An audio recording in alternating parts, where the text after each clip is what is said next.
The vast emptiness of space surrounding the Ethelred mining belt was deceptively quiet, sprinkled with asteroid fields rich in the rare and invaluable helium psi, the essential fuel for next-generation faster-than-light travel. This region had maintained a fragile peace between the Terran Alliance and the KRYLL Empire for decades. Until today, Dr. Alara Vance stood frozen at the primary observation deck of Xylos, watching the KRYLL warships approaching. The lead vessel, sleek, predatory, and unmistakably a KRYLL Sovereignty-class destroyer, had dropped out of FTL with an ostentatious flair that could only be deliberate intimidation. "They're hailing us," said Kalen, her chief engineer, his voice tight with controlled tension. "Put it through," Vance replied, straightening her posture and brushing back a strand of dark hair that had escaped her utilitarian ponytail. The holographic display flickered to life, revealing the scaled features of Commander Thrax. His reptilian eyes narrowed as he regarded the humans with barely concealed contempt. "Dr. Alara Vance," he said, his voice a hissing baritone. "By order of the KRYLL High Council, this facility is now under Empire jurisdiction. The Xylos asteroid and all its helium psi reserves are hereby claimed for the glory of the Empire." Vance's analytical mind immediately grasped the magnitude of what was happening. "Commander Thrax, this outpost operates under the protection of the Terran KRYLL Treaty of 2309. Your presence here is a direct violation." "The treaty," Thrax interrupted with a dismissive flick of his clawed hand, "has been deemed insufficient for the Empire's growing needs. The High Council has authorized this acquisition. Prepare your personnel for evacuation. You have 2 hours." The transmission cut off before Vance could respond. "They can't do this," Kalen whispered, his face paling. "The treaty is binding interstellar law. They've always been sticklers for legal procedure. It's practically their defining trait as a species." Vance's eyes narrowed as she watched the KRYLL ships deploying into a standard containment formation around the asteroid. Apparently not anymore. Within the hour, armored KRYLL soldiers were stalking through the corridors of the mining facility. Dr. Vance and her team of 32 scientists and engineers were efficiently rounded up and escorted to the main shuttle bay.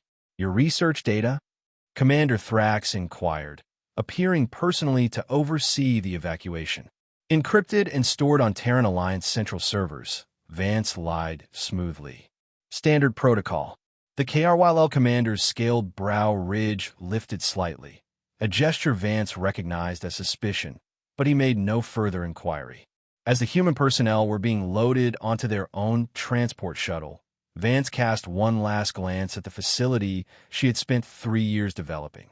The KRYLL soldiers were already examining the HPSI extraction equipment with evident interest.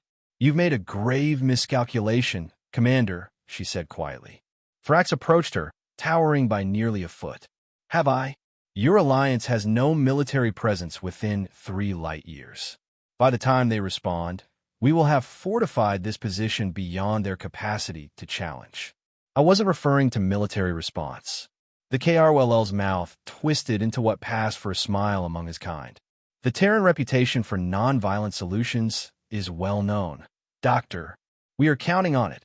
The shuttle doors sealed, and the last thing Vance saw was Thrax turning away, already dismissing the humans from his thoughts. The journey back to Terran space was tense and silent. When they finally docked at Outpost Meridian, the nearest Alliance station, Vance was not surprised to find a delegation waiting. Ambassador Jian Li, the Alliance's senior diplomat to the KRYLL Empire, greeted her with a grave expression. "Dr. Vance, I cannot express how deeply troubling this development is. The Council is in emergency session as we speak." "And their response so far?" she asked as they walked briskly toward the station's secure briefing room. "Diplomatic protests have been filed. We've demanded immediate withdrawal and restoration of the facility to Alliance control." Vance laughed, a short, humorless sound, and the KRYLL response. Silence. Ambassador Li's features tightened. "Military options are being discussed, but But the Alliance won't commit to full-scale conflict over one mining outpost. Vance finished for him. Even an important one. The ambassador didn't deny it. There are complications. The KRYLL have positioned a substantial fleet in the region. Analysts suspect they've been planning this move for months.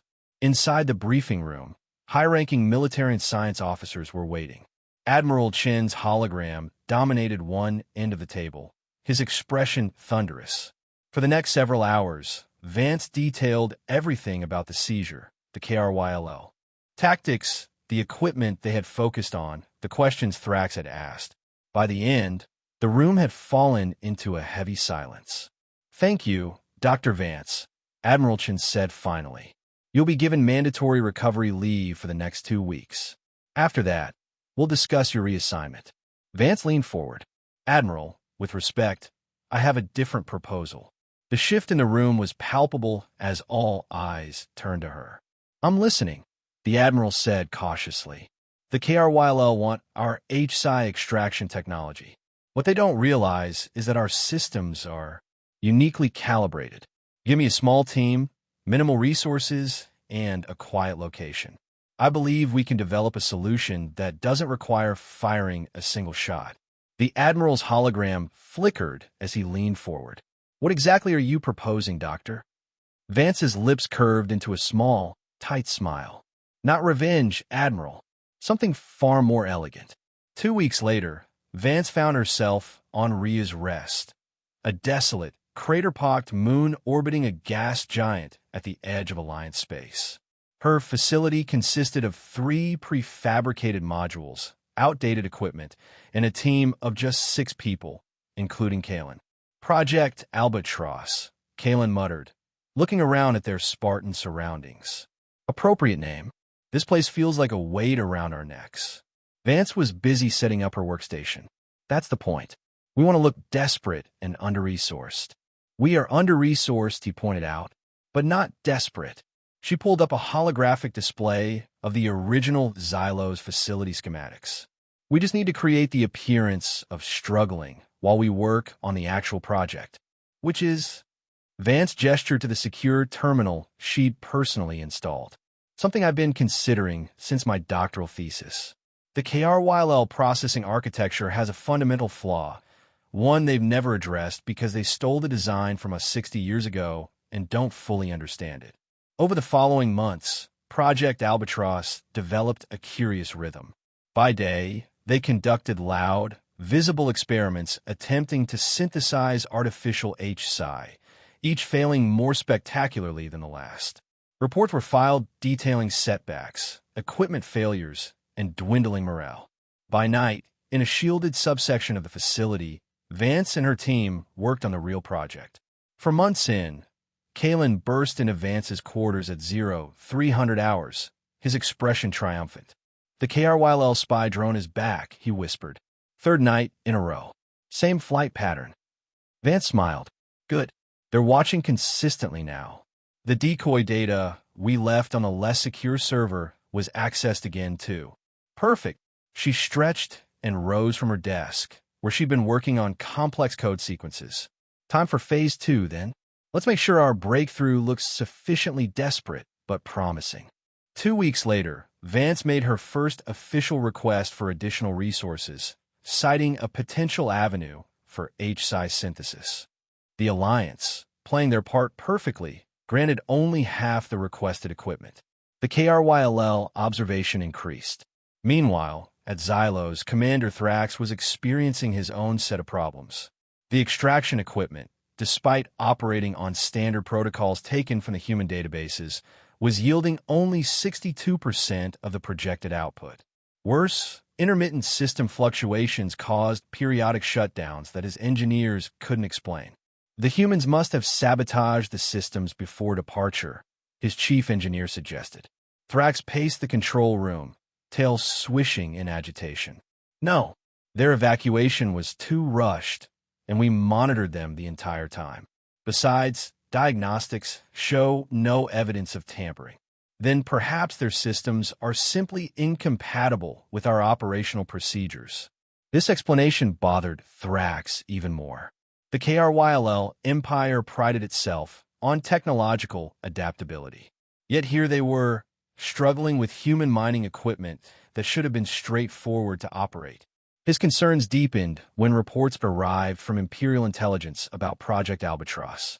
The humans appeared to be desperately attempting to develop alternative HPSI technology, led by the same Dr. Vance who had overseen Xylos. She appears ineffective, his intelligence officer reported. Their facility is inadequate, their funding limited. Multiple experimental failures have been documented. Thrax watched footage of a particularly catastrophic test explosion that had apparently forced evacuation of one of their modules. And yet they continue, he mused. Why would the Alliance waste resources on such a clearly failing project? Humans are known for their irrational persistence, the officer replied. It is both their strength and their weakness. Perhaps, Thrax murmured, or perhaps we're missing something. On the 6-month anniversary of the Xylos seizure, Vance made her move. A data packet from Project Albatross's secure server found its way through a carefully constructed series of vulnerabilities into KRYLL intelligence networks. The packet contained fragments of code, seemingly the breakthrough algorithm for artificial HPSI synthesis, along with simulated test results showing unprecedented efficiency. Within days, the KRYLL High Council had their best scientists analyzing the code. The verdict came quickly. It was indeed revolutionary, a genuine breakthrough in HPSI processing that could increase efficiency by at least 30%. More importantly, it appeared to solve the exact problems they were experiencing at Xylos. The humans have inadvertently given us exactly what we need, announced the science minister to the High Council. With minimal modification, this code can be integrated into our existing systems. Thrax, attending the council meeting via secure transmission, felt an uncharacteristic twinge of unease. The timing seems convenient, he ventured. Are you suggesting the humans deliberately leaked valuable technology that would strengthen our position? The council leader's tone was dismissive. Intelligence reports clearly show their project is failing.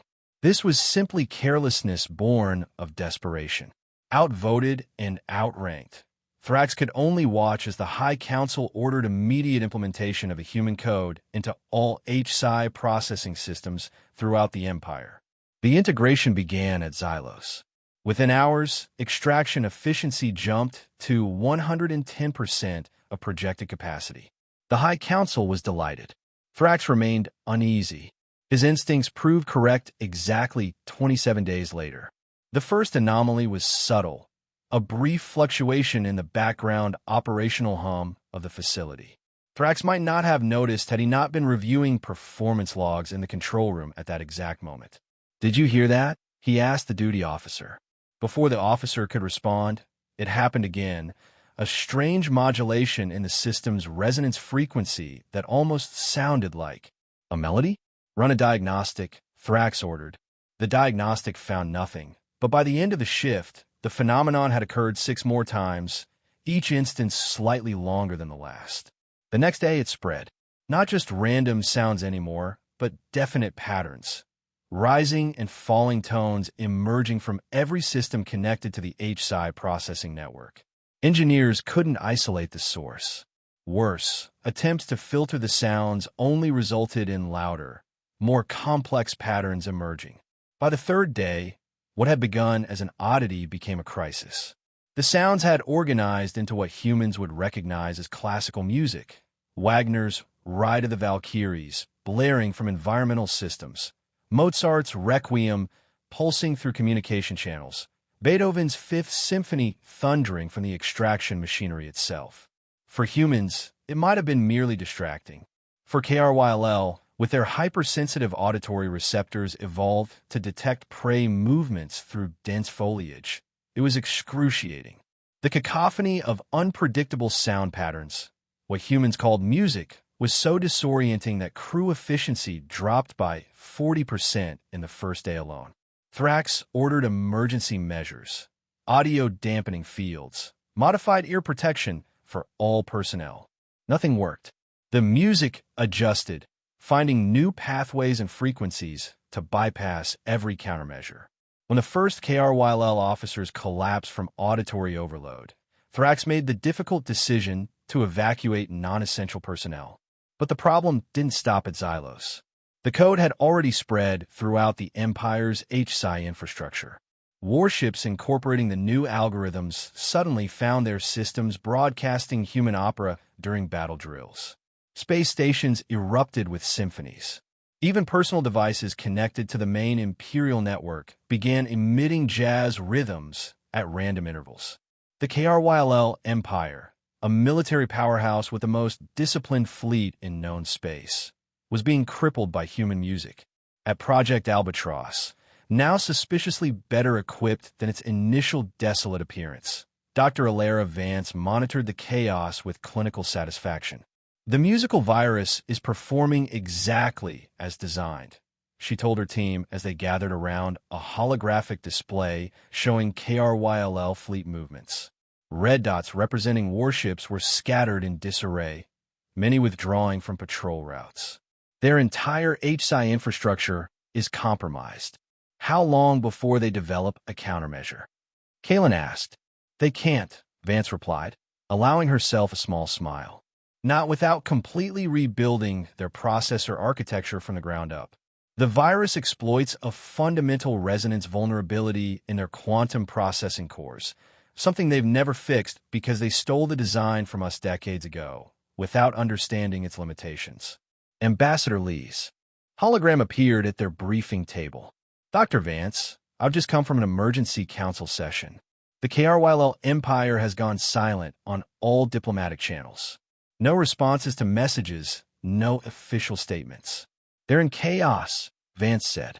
Their entire communication system runs on the same infrastructure. By now, even their most secure channels are probably broadcasting Tchaikovsky. The Council is concerned about potential retaliation once they recover, the ambassador continued. They're preparing for possible military. They won't recover unless we allow it, Vance interrupted. And they know it. I estimate we have approximately 48 hours before their High Council comes to the same conclusion. And then, Vance's expression was coolly confident. Then we present our terms. On the Imperial Capital World, the KRYL High Council chamber had been relocated to an ancient facility deep underground. One of the few places still using outdated technology unaffected by the spreading musical plague. Even so, faint strains of what humans called bebop jazz filtered through the stone walls, causing several council members to twitch involuntarily. This is an act of war, hissed the defense minister, tail lashing against his ceremonial chair. A war we appear to be losing without a single human warship being deployed, countered the science minister. Our fleet is operating at 30% efficiency. A quarter of our military personnel are in medical facilities with auditory trauma. HSI processing has fallen to critical levels. Our best technicians estimate it would take years to purge this. Infection from our systems, added another council member. Even completely replacing our infrastructure would be problematic. The virus seems capable of jumping to new systems through any connection, however brief. The council leader, flanked by medical attendants administering auditory suppression treatments, raised a clawed hand for silence. What are the humans demanding? Nothing yet, the intelligence minister reported. They have made no contact since this began. As if summoned by the words, the central communication array activated. The Terran Alliance insignia appeared, followed by the face of Ambassador Jian Li. Distinguished members of the High Council, he began with flawless formality in the KRYL diplomatic tongue. I extend greetings on behalf of the Terran Alliance. In light of recent technical difficulties experienced throughout your territories, we wish to offer humanitarian assistance. The council chamber erupted in hisses and snarls before the leader restored order with a thunderous tail slam against the stone floor. Humanitarian assistance, he growled.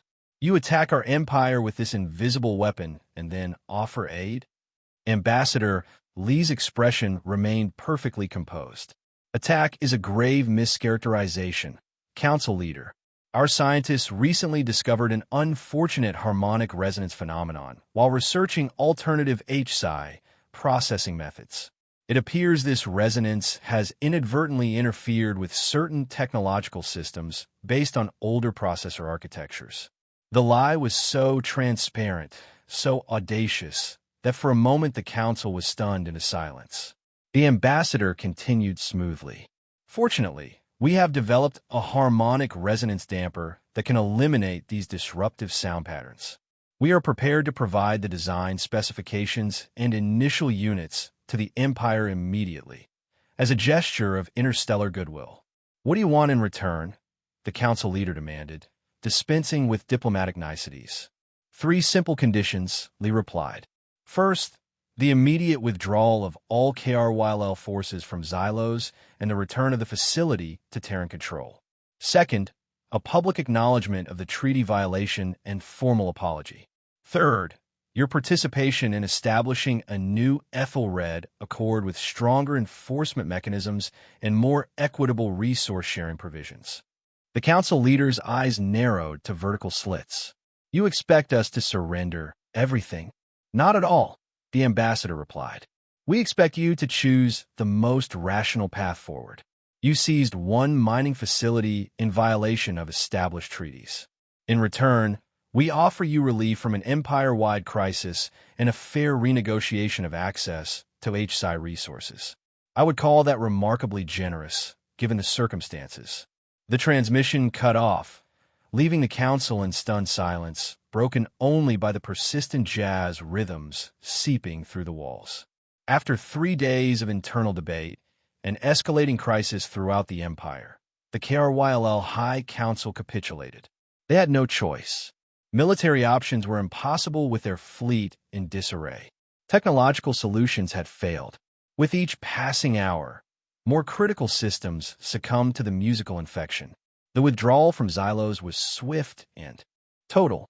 Commander Thrax personally supervised the evacuation, maintaining rigid discipline despite the Beethoven sonatas blaring from every console. As the last KRYL transport prepared to depart, Dr. Alara Vance arrived with a small team to reclaim the facility. She and Thrax met on the main landing platform. She calm and collected, he struggling not to flinch at the crescendo of Vivaldi's For Seasons emanating from a nearby control panel. You planned this from the beginning, he accused, voice tight with controlled rage and pain. You left the systems vulnerable on purpose. The code was a trap, a creative solution to an unexpected problem, Vance corrected. We call it Project Albatross, a bird known for its remarkable endurance and global range. Like your rather persistent musical accompaniment. Thrax's scaled features contracted in a grimace. It was ingenious, he admitted reluctantly. Even now, our scientists don't fully understand how it propagates. They wouldn't, Vance replied. It exploits a flaw in the processor architecture your people stole from us 60 years ago.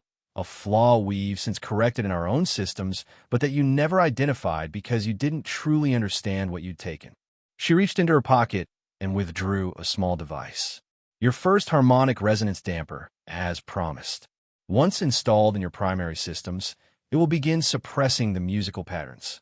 Ambassador Lee will provide your technical team with specifications for manufacturing more. Thrax took the device carefully. You could have used this vulnerability for far worse than music. We could have, Vance agreed. But unlike some, we prefer resolution over annihilation when possible. The music was irritating, but ultimately harmless, a measured response to teach a necessary lesson. As the KRYL commander turned to leave, Vance added, "Oh, and Commander, the next treaty violation won't be met with Mozart." Negotiations for the new Ethelred Accord began a month later. The KRYL, still recovering from the empire-wide disruption, approached the talks with uncharacteristic humility. Representatives from other species with interests in the region, sensing the shift in power dynamics, seized the opportunity to secure better terms for themselves as well. Dr. Alara Vance, now heading a significantly expanded research division, served as a technical advisor to the Terran delegation. Her expertise in H-psi processing had made her a hero throughout the Alliance, Though few outside the highest levels knew the full extent of her role in resolving the Xylos crisis. The new accord, signed after 2 months of intense negotiation, established a joint oversight commission for the Ethelred Belt, with equal representation from all participating species. Resource-sharing protocols were rewritten to ensure fair distribution, and a rapid response mechanism was created to address any future violations. In the aftermath, something unexpected emerged. The harmonic resonance dampers, once their crisis application had passed, were discovered to have other uses.